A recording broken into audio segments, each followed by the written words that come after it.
right, welcome everybody. It's Talking Sports with me, Chris Powers. We're getting, obviously, a hurricane coming in this week, Francine. Everybody's going nuts. They're going crazy. I don't remember them going this crazy, I guess, in all the years. Maybe because I didn't have to grocery shop. Mom did it and all that stuff. But my goodness gracious. Went to the grocery store yesterday. No water, no bread, no milk. My goodness. If something happened like that, we have no survival skills. I don't want to say we. I can make it. No survival skills anymore in this world. It's absolutely crazy. But Francine is coming in. Right now, the early indications are going to be a Cat 1 as it comes right over Baton Rouge. But just depends on if it tracks a little bit more to the east. Then it'll be between Baton Rouge and New Orleans. New Orleans will get the brunt of it because of the fact you're on the east side of the storm. That's pretty bad. But keep up with all of the latest in the local news weather channels about that because we don't want anything bad to happen. Coach Brian Kelly said, they're going to make preparations if they have to. So did Dennis Allen. Both teams are on the road. Kelly would leave early for South Carolina. And, of course, Dennis Allen and the crew would leave early for Dallas. So we'll keep our eyes on that all throughout the week. We've got to talk about the Saints, LSU, and Southern. And also I'll give you my top hot five this week. But first we start where I was right and where I was wrong.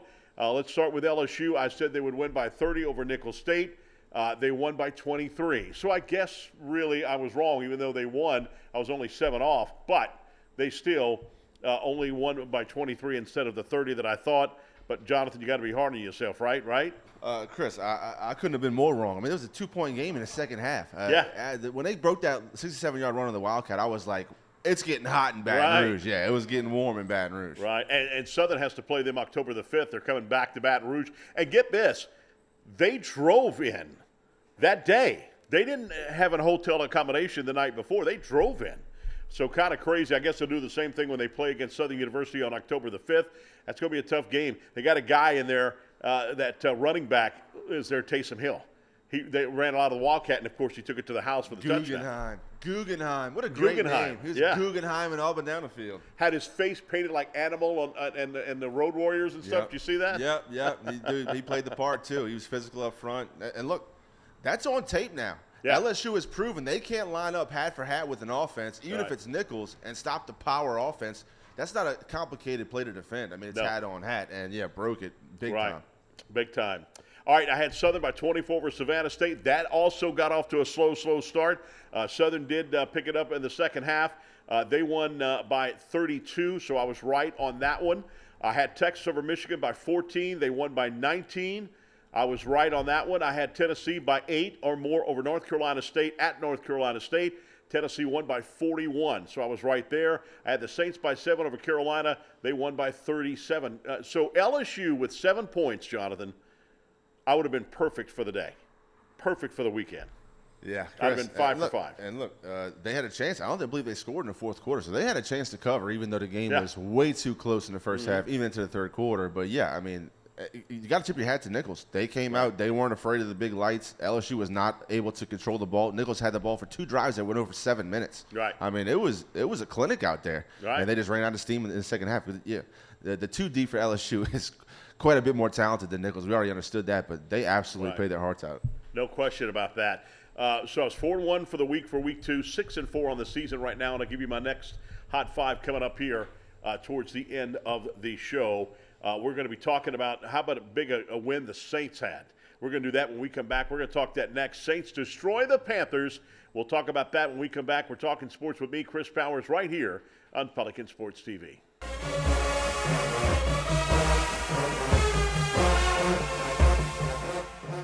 We're a nation of hardworking Americans, and businesses will always be the lifeline of this great country.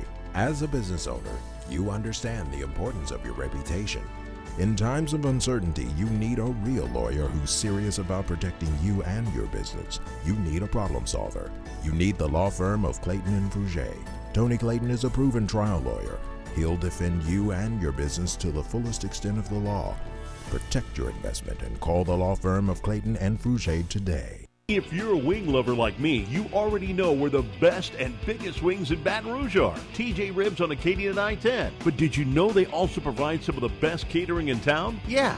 Their catering packages are custom built for parties and tailgates and overflowing with the tastiest barbecue you can find. Whether you go with the MVP package, the Heisman, or the Natty, you can't go wrong with TJ Ribs because it's not just jumbo wings. They serve up truly tender beef brisket, perfectly roasted pulled pork, and smoky fall-off-the-bone baby back ribs. Don't forget the savory sausage and chopped beef. Come on down to TJ Ribs on Acadian and I-10, proud sponsors of the LSU Tigers and the Southern University Jaguars.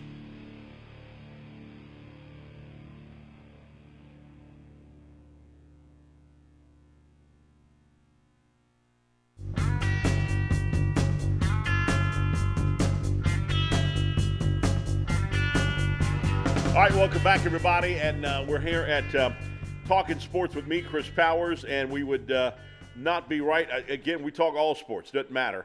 You talk about Marty is very, very excited, very proud. Look, do you see his neck sticking straight out? His daughter, Kay Campbell, what's her first name, Marty? What's her first name?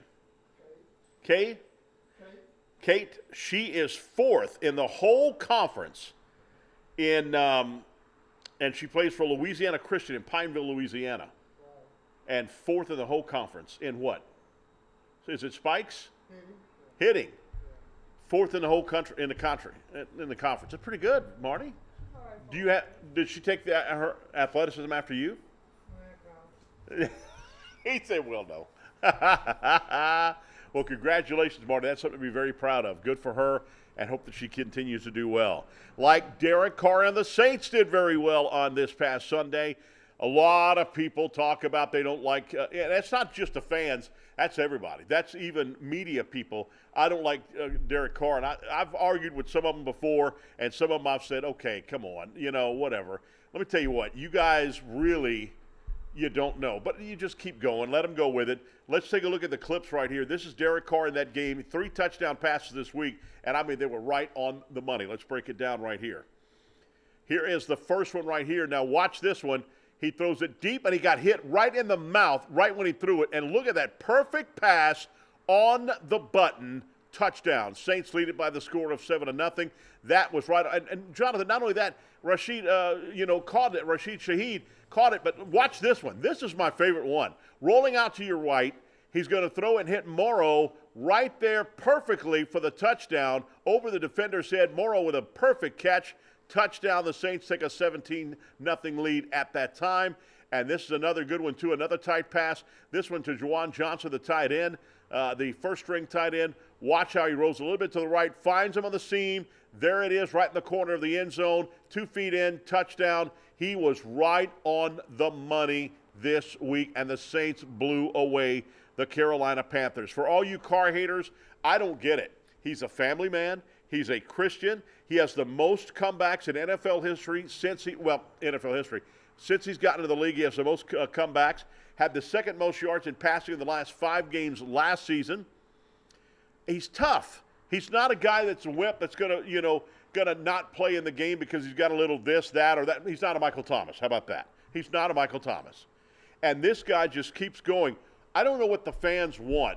Do the fans want Jameis Winston? Is that who you prefer, Jameis Winston? No, I like this guy. I liked when we first got him. Current and NFL quarterbacks praise him. Current NFL quarterbacks praise him. I heard Bobby Hebert praising him. I know that, no, he's not going to be another Drew Brees, but this guy is still a viable quarterback. Jonathan, am I right or wrong? No, and everything you said off the field is absolutely correct, Chris. Not only is he a Christian or family man, on the offseason, he actually donated the Guardian caps, the headgear protection for East Jefferson High School. My son plays linebacker for East Jefferson, so I was very grateful for DC. Not only that, over the summer, his sons, he has 2 twin boys. They're about 9 years old. They both played all-star baseball for Pontiff Playground down in Old Metairie. He was at almost every game during the tournament. This guy showed up for his family, sat in the stands like anybody else, threw batting practice for the kids. I was truly rooting for Derek Carr, for the man off the field. Yeah. Last year, he lit up the last 5 games. Right. Ended on a high note, missed the playoffs by half a game, but DC absolutely was cooking in this past Sunday's game. That first clip to Rashid, he absolutely got hit, had pressure right in his face, could not step into the throw, launched the ball about 55 yards on the money. The deep ball looked good. He was able to score touchdowns in the red zone, which is like the biggest knock on Derek Carr since he's been in New Orleans. And the Saints put up more points in a season opener than they have in franchise history. That shocked the hell out of me. Absolutely. When I saw that stat, that shocked me with the Drew Brees offenses. The record-setting offenses, right. It seems like Louisiana fans, and look, I've been in Louisiana all my life. I'm not an outsider talking in here. I've been in Louisiana all my life. It seems like Louisiana fans can't get over legends.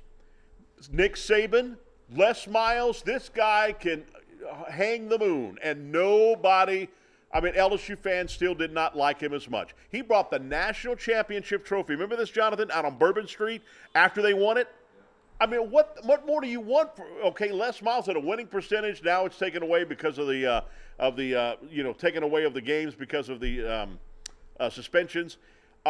So Miles could never get it right after Saban. Now it seems like Carr is in Breeze's footsteps, where now it's all Breeze, and not Carr. You know, it's crazy. Right, and it's going to be difficult. I think everybody kind of, with Saints fans at least, we're building up to the reality after Breeze, but nobody wanted to accept it. They wanted to play forever, and no one was going to come in and be as good. Yep. And I think the contract one stood out. The guaranteed money they gave Carr, more than any other NFL team was trying to offer him. They kind of linked him to Dennis Allen, and when the team didn't have a lot of success early, they figured, it's the coach and the quarterback. The quarterback was brought in by this coach. They gave him a ton of money. Now we have all these allocated resources to Derek Carr. Look, if he can just score touchdowns in the red zone, the Saints have defense to score at least to win at least 10 games this year. What was the biggest surprise for you? The way they were controlling the game, the creativity with the offense, the little wrinkles in the bubble screens, and how they had Alvin Kamara, shifting out of his formation, getting to the edge before the snap. I thought they were very good run blocking, and this offensive line was supposed to be terrible. And that was mine. Fuaga, Penning, they were 5-10 yards in the second level getting blocks, and that's why that's a good defensive front for exactly, Carolina. and that's why Alvin Kamara had so much success.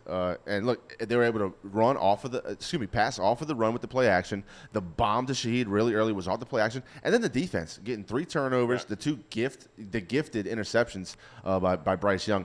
I'm starting to feel bad for Bryce Young. I don't know if the Panthers are really that bad or if he's just not that good. I'm telling you, man. Offensive line was my biggest surprise. Where was that offensive line? Preseason didn't show it.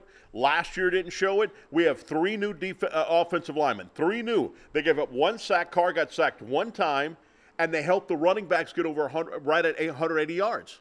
I mean, Jonathan, I was blown away by the offensive line. Yeah. Penning did well. He only did 1 mistake. I think it was a holding call at one point, which he shouldn't have even held. That was just stupid. But he looked good. Everybody looked good in this game. I was absolutely shocked that offensive line did outstanding. Defense, again, like you mentioned, outstanding. How about Alontae Taylor? 3 sacks. That's what I'd love to see LSU do. You took the words out of my mouth, Chris. Exactly. I hope Blake Blaker was watching the Saints game and dialed some of these exotic blitzes because, it got home 3 out of 4 times for Alontae Taylor, who's not a real blitzer. But he was able to get home 3 times, and those sacks were huge. 2 of them came on 3rd down. Delayed safety blitzes. Bam. And you come out of nowhere. If you watch that game, that's what I would hope that LSU would do because of the fact that if you have problems in the backfield or you're having this and that, rush, do that. Do a delayed blitz like that safety or do something like that, and I guarantee you that you're going to make that quarterback think, look, Brett Favre and the Saints almost beat the Saints in the NFC Championship game, but they beat him up so bad towards the end of that game, Brett Favre couldn't hardly do anything. I mean, the Saints just beat the smack out of him. They did get 4 sacks in the ball game. That was great to see. They allowed just 193 total offensive yards. They created 3 turnovers, 2 interceptions, and a fumble. If this team could play like this at all 3 phases, like you said, Jonathan, this team could win 10 games. I can't remember. I think I had them. I can't remember, but somebody had them at 10-7 at the beginning of the season, and that's what I said they would be. Now, nobody saw this game. I didn't know how bad Carolina was going to be. We're going to see how good the Saints are when they go to Dallas. Dallas has won their first couple of games, their first games for the last couple of years. Last year they won by 40. This time they win pretty big again against Cleveland. So we'll see. And by the way, it is the top broadcasting crew for Fox, which means that you will get to see firsthand, because we didn't get to see at Fox here in the Baton Rouge area. We got Washington. They showed us the Washington Redskins. We didn't get to see the Dallas Cowboys and Cleveland Browns game. So we'll get to see Tom Brady as a color analyst. And did you hear about that? Social media killed him. They were dragging him for sure. Yeah, they were dragging him. Yeah, like man. He was too over-prepared and, trying to be perfectionist and didn't tell any anecdotal stories or any kind of insight. I heard it was rough. I didn't really watch a lot of the game. I didn't get to watch it. I saw the score. I saw Dallas was blowing them out. The poor Cleveland Browns, they put so much money into Deshaun Watson. I saw the highlights. He looked awful. And not only that, that's the founding place of football in a way. And you got Cincinnati that's been to how many? 3 Super Bowls? And you've not been to one? Super Bowl? Playoffs? Playoffs? Yeah, right. They can't make the playoffs. Hey, I tell you what, I didn't know the Saints had the longest NFL active streak on the first Week 1 6. wins. I mean, now 6. That's pretty impressive. Starting off hot. And, look, if the Honey Badgers can get a strip sack or strip fumble recovery every game, I want to give a shout-out to Foster Moreau. Really a great story. Guy beat cancer. That first touchdown catch, he absolutely took a load right in the chest from a defensive lineman. Used his hands, came down with it. And then later in the game, he also laid out for a ball and caught it with his hand. So shout-out Foster Moreau and Honey Badger, both LSU guys making a big impact this past Sunday for the Saints. Just unbelievable. The Saints' big-time win. Here was Dennis. The only thing I don't like about this, I'm going to tell you about it after. Let's go to the press conference of Dennis Allen right now as he gets ready for Dallas.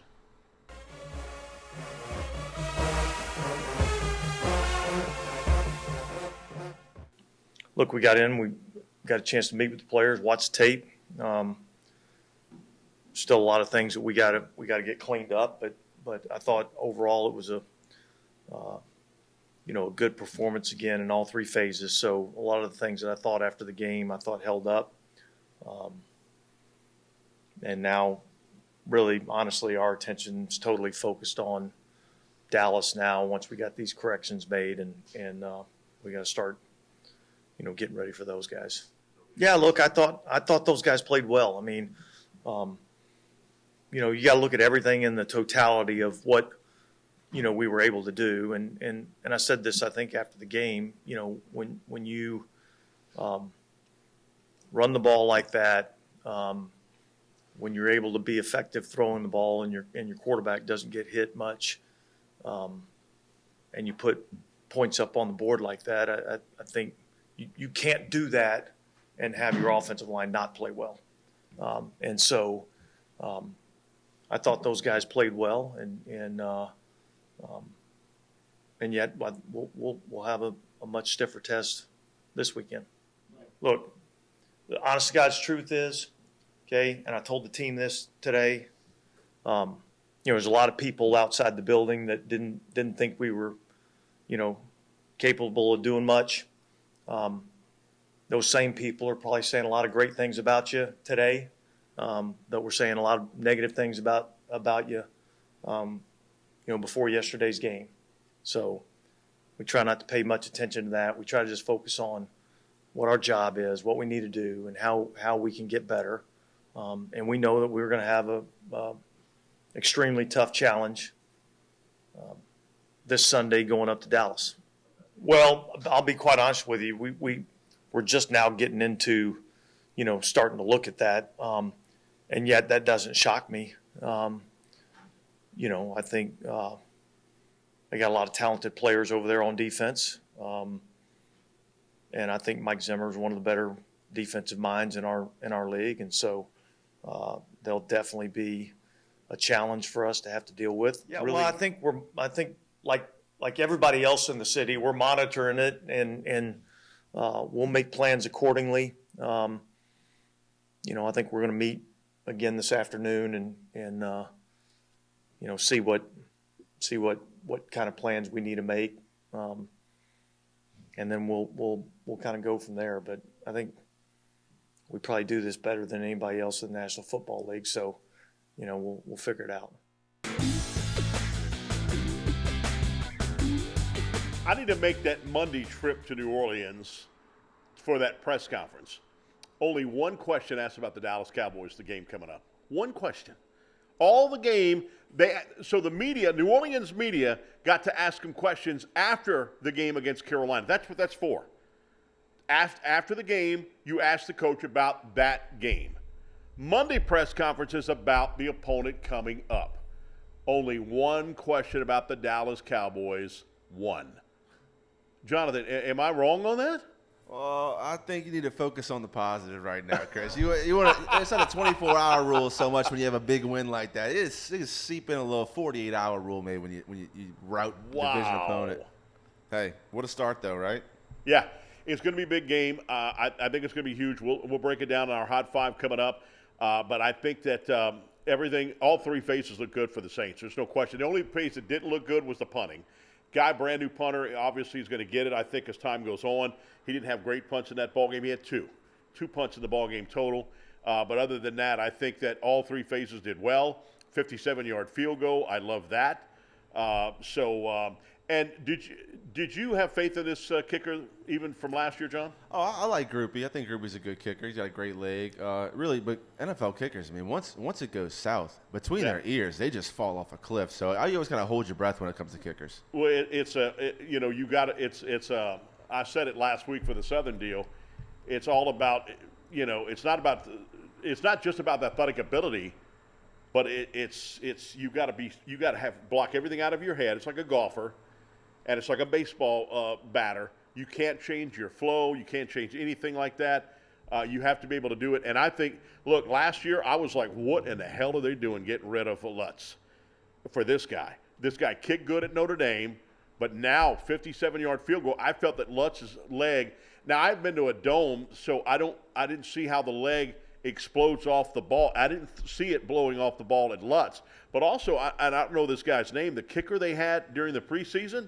I could see that on TV. Yeah. That ball got off his foot fast. Yeah, and the Saints have historically, gone through kickers even mid-season. They've cycled in and out. Will Lutz was an exception. Sean Payton loved him. He called him, you know what he called him. Yeah. And now he's in Denver. And Groupie did struggle last year at times. He did battle a little bit of a hamstring injury. But look, I think the Saints showed faith. They brought in a guy to compete against him. I think Groupie won the battle. Right, he's still a young kicker, got the best days ahead of him. And, he looked great on Sunday. And the Saints, that was the problem at times when you had to settle field goals. And then also Groupie was like a little bit better than 50%, but still, that's not great for the NFL, especially with inside 30 yards where the red zone is. Right. So, look, everything was working on all cylinders. A lot of confidence out after that game. They had the club dub ceremony. The brand new locker room had the lights going, the music. Well, you see that? And I'll tell you what, Chris, and this goes for college and professional. I'm just so tired of after every first down or touchdown, you have to stand up and give some sort of gang sign of like, get your thumb involved and stop trying to show how tough you are on the football field. We know you've been in 7-7 camps your entire life. Like You're not really about that life. So please, there's no place for it on a football field. But you see it. It's like it's nauseating how much you see it now after every sack, first down. You got to celebrate, and it always includes some type of like gangland signs. Yeah, exactly. And we've seen that obviously. So far, Lacey is not the same. No, I know. And look, Lacey, I'm going to tell you, we'll get an LSU here in a moment, but do you see the difference between Lacey from last year to this year? Yep. Last year, behind two big first-round wide receivers, looked like, I just want to play, man. Just give me the game. I just want to play. Now it looks like he's turning into the boutique that he is the drama queen. Am I right or wrong? I mean, are you kidding? Yeah, we're only getting little glimpses on the field, but yeah, his emotional overreactions that time really leads to. It seems to me that he's a little bit immature and he has a lot to work on, especially as a veteran. He's been in the school for 4 years, been in the program for 4 years, a veteran leader on that team. But I agree. Does lead the SEC in touchdown receptions. Had 3 against Nichols. Didn't have a lot of yards, so they used them really around the end zone, which he runs crispy routes, so it's okay. But yeah, after that personal foul penalty, coach kind of got on him, and he hasn't seemed like the same energetic kid on the field. But I agree. He might have got a little too much NIL sugar. And I hope I'm wrong because I want Lacey to be big because I pulled for him so much last year. I was so excited when he came back. Marty, they got you again. Every single week they got you, Marty. They're coming after him every week. You hiding out here. They can't get you. All right, when we come back, we are talking about LSU. And we're going to try to do something. Well, I'm going to see if we can do that. But anyway, we've got LSU coming up. We'll talk about the Tigers and their game, but a little bit about the Nicholls State game, more about the game coming up with South Carolina. We'll do that when we come back right after this. We're talking sports with me, Chris Powers, right here on Pelican Sports TV.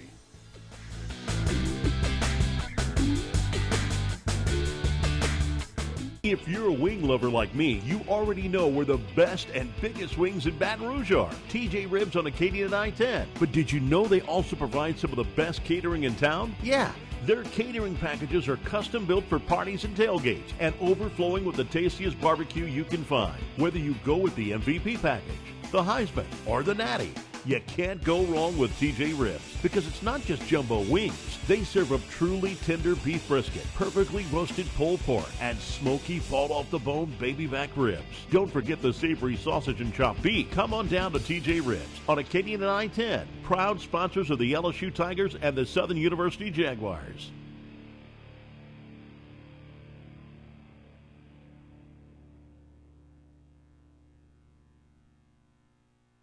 We're a nation of hardworking Americans, and businesses will always be the lifeline of this great country. As a business owner, you understand the importance of your reputation. In times of uncertainty, you need a real lawyer who's serious about protecting you and your business. You need a problem solver. You need the law firm of Clayton and Fouget. Tony Clayton is a proven trial lawyer. He'll defend you and your business to the fullest extent of the law. Protect your investment and call the law firm of Clayton and Fouget today.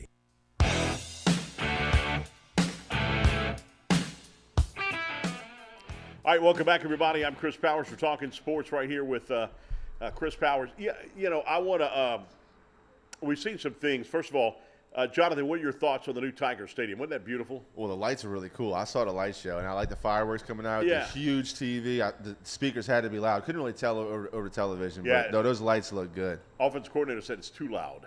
And, I mean, you go to the – I don't know when the last time you've been to the Dome. When I do Bayou Classic, and I'm at this very tip top of the Superdome, those speakers will absolutely scare the hell out of you. They are massively – you can't – Marty, you and I can't have a conversation. That Superdome speakers, when nobody's in the dome, is so freaking loud, it's not even funny. I don't know how – I told the coaches several times at Southern, how do y'all communicate on the sideline when the human jukebox is playing right behind you? How do y'all do that? It's so loud. I mean, how in the world can you doing signs right there on the sideline? Like, you know, like a baseball, this and that and all that? Yeah. I think college, that's why they had those big signs, and they were all pretty funny. They had the 4 parts to them. It had Lane Kiffin's fat head, and they had all kinds of stuff. But now there's the communication straight to the helmet. It's more like the NFL now, so the green dot gets to communicate with the coach. I think even before the new sound system, but before the ribbon screenings and stuff, and I'm not being a homer on this because I'll tell you either way, I think Tiger Stadium is the most beautiful stadium in America. I really do. As far as that college, at least college goes. Yeah. I mean, at least looking from the inside of the bowl. Outside, I understand where the old dorms were and stuff. But my goodness, I saw it. My godmother passed away on Thursday, and I went to the funeral on Friday. And she was like a second mom to me. But I was coming back over the new Mississippi River Bridge, and I saw Tiger Stadium lit up. And I'm like, that is such an iconic, beautiful stadium. Yeah, walk down the hill, you got Mike the Tiger right there. Then you get inside. They've spared no expense for the renovations. I mean, the suites are immaculate. Everything about that building is top of the line. Then you add in the beer gardens, which everybody has loved for the last 3 years. Yeah. But that's a money-making venue right there, Chris Powers. People love to come to Tiger Stadium. They come from across the country to come see it. I know. I mean, people can't wait. UCLA, first trip ever. Oklahoma. Now, Oklahoma fans are not big supporters of LSU fans. And I'm not talking about the 2019 Peach Bowl. I'm talking about 2003 national title game with LSU Oklahoma in New Orleans. Oklahoma fans still remember that. They say LSU is the worst fans in the country. I remember that game, Chris. I had to sit with the Ohio State fans in the section. Yeah, so don't get me wrong. They're probably talking about me and my sister who was throwing popcorn the whole time, but don't hold that against us. Some guy named Jonathan. Yeah. I think they did, yeah. Yeah, right. And look, you talk about being at the top of the Superdome. We were they busted out folding chairs for the last 2 rows of the national championship game, and we were in the last row of folding chairs. But I had a blast, obviously. Can't remember the kid's first name. White was the quarterback. Came in second for the Heisman that year. Yep. And LSU just absolutely blew him out. It was a glorious, glorious game. Oklahoma looked so dominant and was undefeated going into their Big 12 championship game. Lost it, still made the national championship game. A lot of people think it was USC should have made it in. And then they lost 2 games in a row that year. Yep. to the final. Yep. Isn't that crazy? Absolutely. And, Chris, I like I said, I was a small child for that game, but, it was a blast. I remember my whole life. Marty, that makes me feel good. This guy should freaking write for Hallmark. Huh? Like people come to me and say, I've been listening to you since I was that tall. Yeah, right, Get the hell out of here. Right. Get out of here right now. So I've done a lot of NFL stadiums now, doing the broadcasting, and the first one to put us way on the top like that was Houston Reliant Stadium. Ever since then, every stadium I go to, we're on the tip top. The Superdome, you better be perfect eyes to see that. Yeah. You got to have glasses to see that, and you know that. Yep. But my first game ever, now this will get him, he probably wasn't even born then. 1979. Of course I wasn't born yet. This guy said 1979. My first game in the Dome, I was near where you were, almost to the top. The Saints and the Detroit Lions. I'll never forget that game. I threw up the night before because I was so nervous going to a Saints game. Nice. My very first game. Nice. And then I went to the game, and then so we get finished, and the Saints are beating Detroit big time. They finished in his first year. They finished 8-8. They barely missed the playoffs. The Rams ended up going to the playoffs that year, and they barely missed the playoffs. Next year they went 1-15. Remember that in 1980. So 1979, I'm walking out of we're going back to our car, and they didn't have it blocked off back then. So all of a sudden, guess who I'm seeing? Conrad Dobler walking by me, and I look up, and that's Conrad Dobler, and guess who runs me over? Archie Manning. Should have And sued. I'm like, yeah. Yeah, should have sued him, Chris. Oh, You know what? A few years ago, when it was in the Manning camp was in Southeastern, I saw him getting a drink, a nice beer, and when he and I had a beer together, I said, I'm glad I found you. My lawyer's been looking for you. Yeah. He laughed. Love Archie Manning. Classy guy. All right, let's get to the LSU game. LSU Nicholls State, and then, of course, you got South Carolina coming up. Brian Kelly talked to the media, as he always does on Monday. That's what he had to say about South Carolina and also about Nicholls State.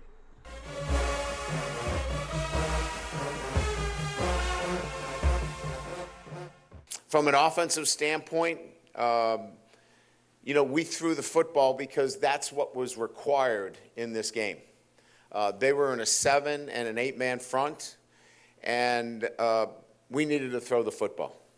We were not going to run into extra hats, and an extra hat being an extra defender, just to flex and say we're the bigger guys. We're going to do tactically and technically what is the most appropriate thing. That's why Garrett Nussmeier leads the country in touchdown passes right now, and he's throwing at 75%. So I just wanted to give you a sense of assessing what transpired in that game. Now, that's from an offensive perspective. There's no sense here of our offensive line is not physical enough or can't knock people off the ball. When we needed to, we did that. And so I feel really good about that. Defensively, there were 2 drives that were, difficult for us to get off the field. They hit some really good plays against us. We're on 3rd down. They kept the drives alive, hit some snag routes, some slant routes. We get some young guys out there that are learning on the fly. Excuse me. But we were aggressive up front. We fitted the plays pretty darn good. I told our guys, this team, Nicholls, was a lot like many of the games that I played at Notre Dame when we're playing Navy. It's a difficult offense to defend. It's ball control. You better know your gap responsibility. And if you don't leverage them the right way, you're going to give up a big play. And they were able to milk it the first couple of drives. And then after the big play run, I thought our defense did a great job. So having said that, we move on to SEC play and a very good South Carolina team. Noon kickoff, ABC, college game day. So it's obviously going to be a great environment there, a great opportunity for us to take another step in the development of our football team, and obviously, continue to work to get better. As we mentioned, Garrett leads the SEC in passing touchdowns and completions. Lacey leads the SEC in receiving touchdowns. Xavier Thomas leads in kickoff return yardage. And, our offensive line's done a great job in keeping Garrett up and allowing him, obviously to throw the football. Playing South Carolina, you look at what Shane's done. He really gets his team to play well, and particularly at home. They come off a really great road win against Kentucky, 31-6.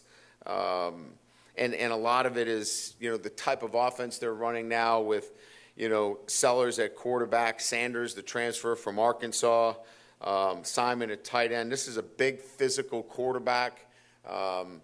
Reminds me of the kid at Florida, Richardson, the quarterback at Arkansas. Big physical, 6'3", 242. We're going to have to be prepared for a kind of a similar offense in a sense, but a guy with a strong arm that can, certainly get the ball down the field. Campbell, Harbor's a freak of an athlete, so they've got some weapons there from an offensive standpoint. Defensively, they lead the SEC in sacks. So this is a defense with an outstanding front, freshman edge player, and Stewart and Kennard's an outstanding player. Really love Amanda Worry, the defensive back, number 7, very active. He was a freshman All-American 2022. Just a really good defense, and they run both 3 down and 4 down, and made it really difficult for Kentucky last week. And then very innovative, do a lot of things in the special teams game. So on the road in the SEC, we know the challenges, especially with the noon start, and we look to improve on all facets of our game as we go on the road against the Gamecocks. All right, so when you look at this team, what I see is that total offense, they average about 270 yards a game. That's 122nd in the nation.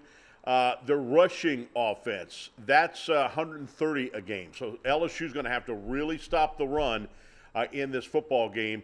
Even though South Carolina's 91, they do 130 yards a contest.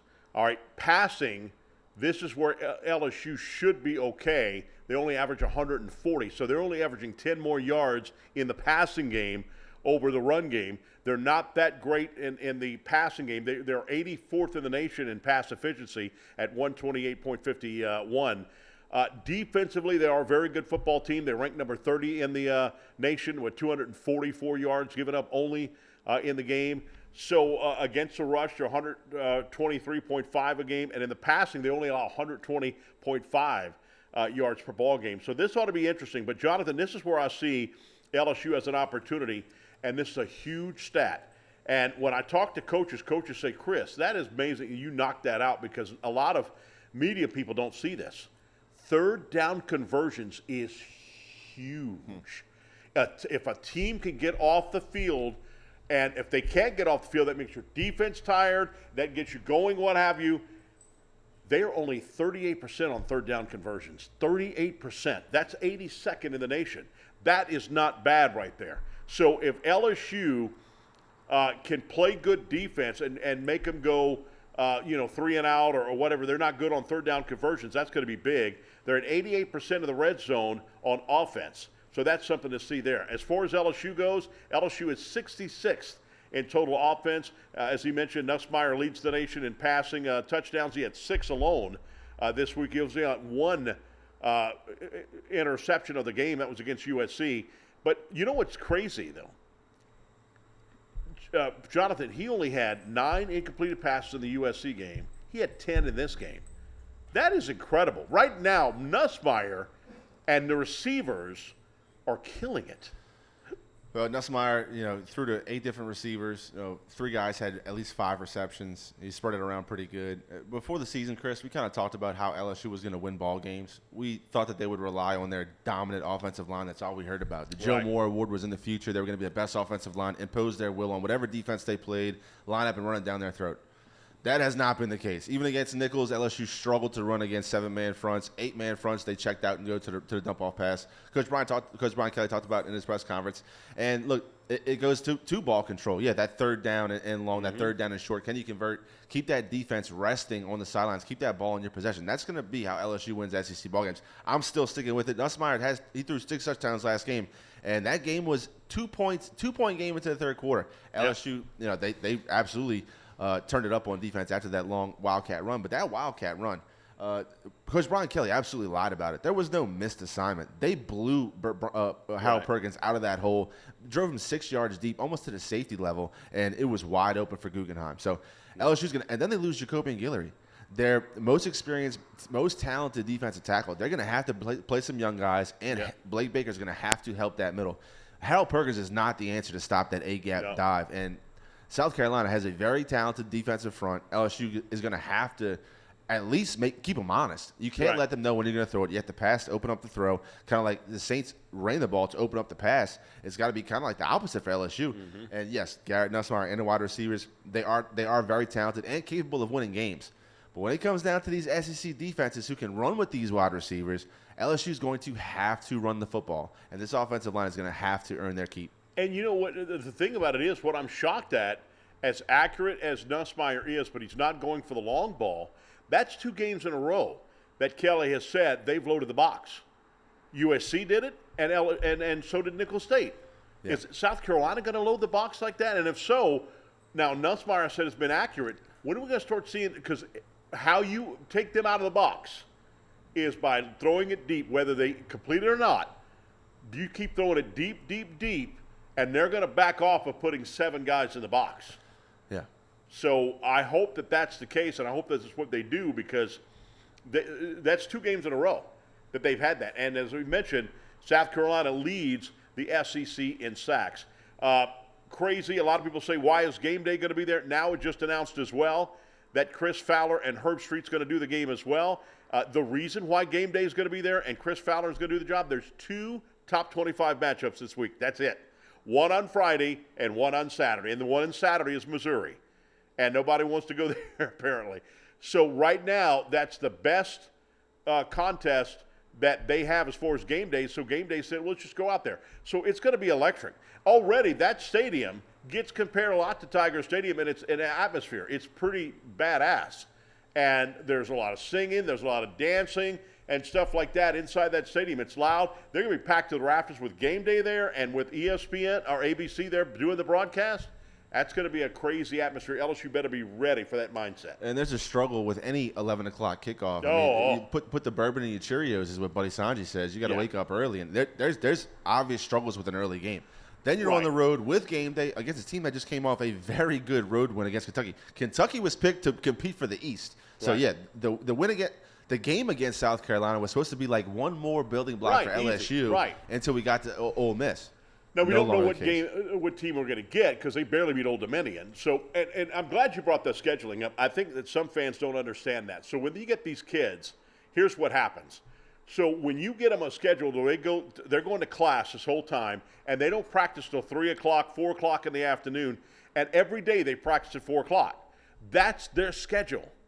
So they're used to that schedule. When you got to get up earlier, so 11 o'clock game, they're going to be there at least 2 hours before game time. 9 in the morning, they're going to be there. And I'm talking about, obviously, Central Standard Time.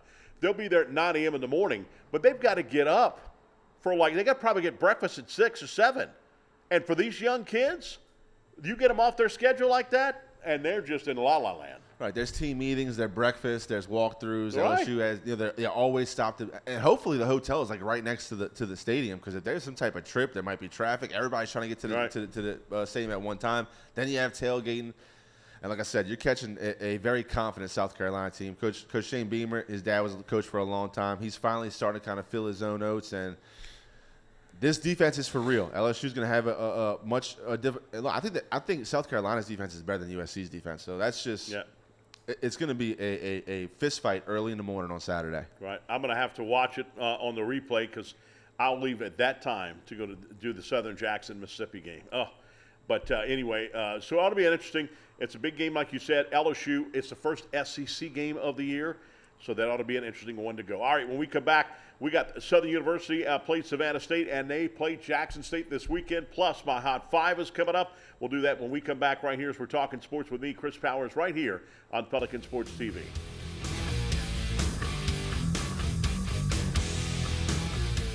We're a nation of hardworking Americans, and businesses will always be the lifeline of this great country.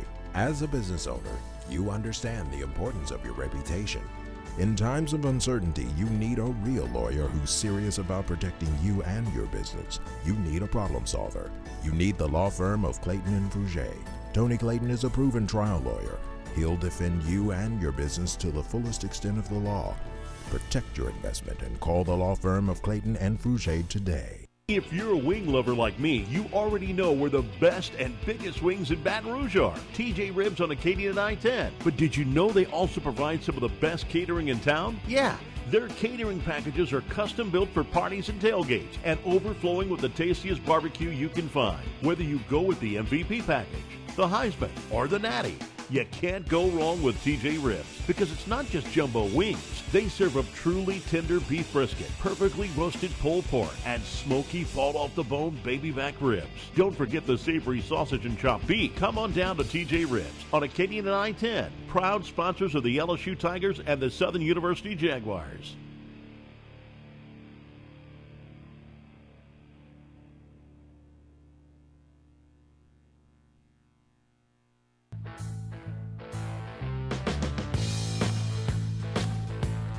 All right, welcome back, everybody. I'm Chris Powers. We're talking sports right here. Southern University played against LSU and Southern are mirroring each other right now. Both had leads in game one, but both blew it. Both got off to slow starts in the last Saturday's game. Both came back to win. Both have had big games this weekend against conference opponents. Southern will take on Jackson State. However, that will not count, though, to the SWAC standings. What happened was that Jonathan, this is how crazy college football is and college sports is. Southern and Jackson State is about as big as the Bayou Classic, right second behind it. If the ADs didn't get together 3 years ago and plan this as a non-conference game just to put it on their schedule, Southern and Jackson State would not have played this year, and they wouldn't have played last year. It's crazy. Isn't that crazy? It's crazy. Like I said, outside of the Grambling Southern Bayou Classic, it is the biggest rivalry for Southern. Yeah, That's unbelievable. Yeah, crazy. Yeah, and there'll be 60,000 fans this week at that game. No, J-State travels well. Southern travels well. The rivalry is tremendous for the SWAC. How they haven't fueled that fire is beyond me. But now I don't know if it will be next year. I think somebody told me that next year they come back, but it will be a conference game next year. But if not, Jackson State won't be on the schedule. That's absolutely crazy. Southern versus Savannah State was they did well. Obviously, they got off to a slow start. Savannah State actually had a 7-3 lead and then 7-6 lead, just kind of like LSU, like I told you. And then all of a sudden, they exploded after that. We have found a new quarterback at Southern. It's probably the best quarterback play I've seen at Southern in quite a long time, maybe since Austin Howard. He's a left-handed quarterback. He's from Scotlandville. He's right there from the backyard. Of course, Xavier T-Set is how you say his name, T-Set. And just unbelievable. This guy is incredible. He got the newcomer of the week in the SWAC. He has a good and he lets nothing rattle him. I talked to Coach Graves today. Nothing rattles this guy. He's got a good, smooth delivery on that left side. Looks really good. And Coach Graves told us today that they look for a left-handed quarterback, a good one. There's not many. And he hit that one perfectly. Yeah, he can really spin it from the left side. Throws a good spiral. Really worked that deep ball. Gave Southern receivers a chance at the 50-50 ball. And Southern came down with it. I mean, they played really well. Savannah State was playing up. Southern is a much better team than Savannah State. But, yeah, defense was dominant. They had some turnovers. And the offense for Southern, I'd say they keep working those tight ends, those big guys over the middle. Cross patterns. T-Set, he ran the ball well. He moved with his feet. He's a very athletic, mobile quarterback, but he could really spin it. He threw that deep ball really well. So what do you do? And that seems what they're doing to Nussmeier right now because they're not going for the long ball. So what do you do? Even then with Southern, they did it even more. What do you do if a young quarterback, what you want to do is crossing pass patterns or bubble screens. Yep. That gets their confidence going. It's an easy one to get. But he did have some long passes that he overthrown some of the passes that he did, but he threw for 316 yards, 3 touchdowns, 8 different receivers in the game. That's Drew Brees kind of thing. When I see 8 different receivers and stuff like that, that's Drew Brees material, and I love that to death. So that's great. But the Southern offense looked good. They also had 180 yards in rushing, which the offensive line did a good job in this game. I like that. The running backs by committee. We haven't had a running back to get over 100 yards at Southern University in a while, but they've gotten it by committee. Again, 180 yards in total rushing. I like that. They're tight ends. When you get a tight end that runs a route like a wide receiver, that's gravy. That kid Fuller for Southern is That's really good at tight end. And yeah, we do the Coach Terrence Graves show, the Jaguar football show with Coach Terrence Graves, and he had 3 interviews yesterday. Joshua Griffin, the kicker, the quarterback Savion T-Set, and then the safety Herman Brister III. All 3 guys super well spoken, very nice gentlemen. Gave spectacular interviews. Very articulate. They did a very good job. Hats off to Coach Terrence Graves. He's got a good group of kids over there. And I'll tell you what, I hope we can hold on to Henry Miller much longer. Defensive coordinator, I'm telling you. So the first year, they were number 4 when the season ended, 4th best in the FCS in defense total. Last year, I think they finished 23rd. Right now, they are the 2nd best defense in FCS football. Second best right now. They're only allowing 168.5 yards per ball game. That's pretty impressive. They're 12th in the FCS in allowing 15.8 points per ball game. They're number 1 against the pass. They're tied for 19th against the run, only giving up 107 yards a contest in the run. And in the passing, 61.5. Jonathan, did you go to the game? Were you at the game? At the Southern game? Yeah. No, I did not. Oh, you didn't go? Game. No. You were there. Have you ever looked at the stat sheet and saw where an opposing team had 1 first down in the game? That's it. They had 1 first down in the ball game. That is it. Period. Bottom. It was unbelievable. Again, great job. Xavier Tissette looked unbelievable. I think we do have a new quarterback. He is going to start this week against Jackson State. That's pretty good. As we mentioned, the offensive line did a great job. Wide receivers got their belly full. They've been hollering for that for a while. 363 total receiving yards. That was great for them. Jackson State is next, but here's the problem. Yep, call the police on this because this is the problem here. Southern has lost to Jackson State now 4 straight times. We have got to get that off. The last time Southern beat JSU was April 3rd, 2021. That was the spring matchup. That's 4 straight games that we've lost to them. And, of course, that's got to happen. 2022, we got to get that off. Jackson State is 1-1. So I don't know. I asked Coach Graves that today on game film, what do they look like? Because of the fact, I'll tell you this. They got killed by ULM, and this week they beat Lane College the snot out of them.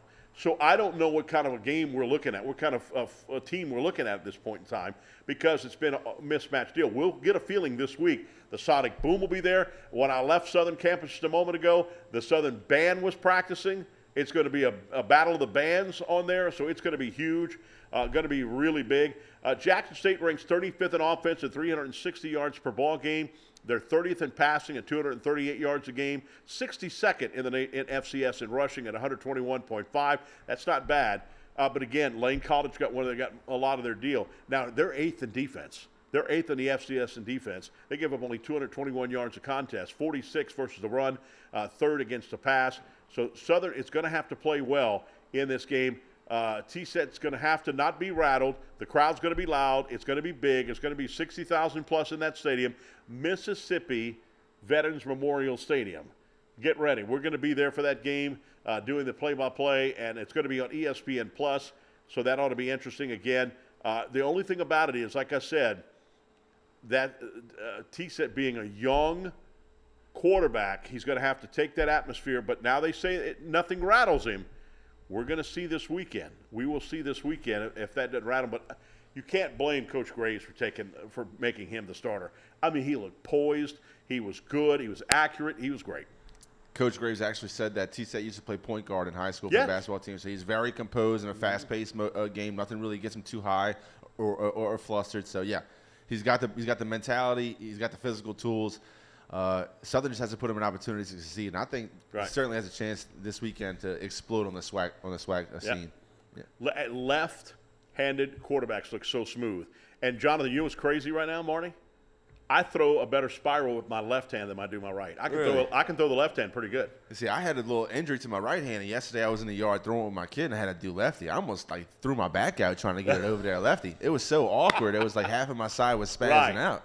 I am one of those guys that I could bat left, but I never tried it, and I definitely wouldn't have the power in baseball or softball, so I never tried it. Yeah. But throwing a football, I can throw easy left. I can do easy left. Drew Brees said since his arm went out so bad, under 30 yards, he says dotting up his kids in the backyard left-handed. He might think about making a comeback. Right, there you go. And it's weird, so Phil Mickelson, I'm a Phil Mickelson fan, always have been. I play golf like him. I always take chances and stuff like that. So, he's a left-handed golfer, right? But he writes right-handed. Everything's right-handed. He learned how to play left-handed golf because he knew golf courses were favoring lefties, not righties, because they make it harder for right-handed golfers and more skill. So that's why Phil Mickelson learned how to play left-handed. He's so smart. Phil Mickelson, in a way, is so smart. In a way, he's dumb. All the money that he how many millions did he gamble away? It was like 30 million. Oh my God! I mean, come on, man. All right, it's time for the Hot Five as we get down to the final 3 minutes. Let's get to you the Hot Five. Southern goes into Mississippi Veterans Memorial Stadium, and Jackson State. Going to be a tough game. I'm going to say, let's say Southern wins it by 5. I'm going to be a homer here. I say Southern wins it by 5, ends the 4-game streak. It's over. LSU marches into South Carolina and beats the Gamecocks by 7. What say you, Jonathan? Oh, man, it's too early for me to just pick a score. I'm picking LSU to win a fist fight early in the morning, but I'm not ready to pick a score yet. Yeah. LSU wins by 7 over South Carolina. Now, remember, I was 4 out of 5, and only because LSU could have scored 7 more points, and I would have been perfect 5 for 5. So, Saints march into Dallas, and the Cowboys win by 3. I'm taking the Saints by 7. And you know what? The Saints usually play Dallas very well. And this is a good time to catch Dallas. All the contracts they're giving out, all the distractions in the locker room, it's a good time to catch Dallas. And it's their defense. The Saints' defense is really going to be the factor in that game. But I like what Dennis Allen said about Mike Zimmer. I'm a huge Mike Zimmer fan. Yeah. His wife, when he was the head coach of Cincinnati Bengals, his wife used to bake cookies for all the players, and she died of a massive heart attack. And he was so heartbroken over that. I was so heartbroken over that because she was seen on that so many times on HBO Hard Knocks. Yeah. She was seen on HBO Hard Knocks so many times, and I didn't know the lady, but he is such a great defensive coordinator, man. He was former head coach. The only chance he got to be a head coach was Minnesota Vikings. Yep. And Zimmer is a very good defensive guy. I like him. All right, number 4, Alabama struggled this past week. Do they go into Wisconsin and Camp Randall? And they're undefeated, too. Both teams are 2-0. Crimson Tide win by 10. I'm taking Tide by 10, too. Yep, I like the call. Yep. And then we've got Oregon, number 9 of the nation, going into Oregon State. Boy, you could tell me right now Oregon is struggling. You talk about they missed Bo Nix big time. They're not only struggling, they look like they are just out of it right now. I got Oregon State, the Beavers, upsetting the Ducks by 3 points in this game. I'm taking Oregon. Over the Cowboys. I like Mike Gundy. OSU did a great job in recent years, but Oregon, too much talent on the outside, too fast for Oregon State. Give me the Ducks. So it ought to be interesting. This ought to be a good game, good weekend for football. In a way, again, they only have two matchups in the top 25. But we'll see what happens next week. All right, so that's going to do it for this week. Talking Sports with Chris Powers. We hope you enjoyed it. Back again next week. Will LSU beat South Carolina? Will Southern beat Jackson State? Will the Saints beat the Cowboys? We'll find out next week, and we'll talk about it right here on Talking Sports with me, Chris Powers, right here on Pelican Sports TV.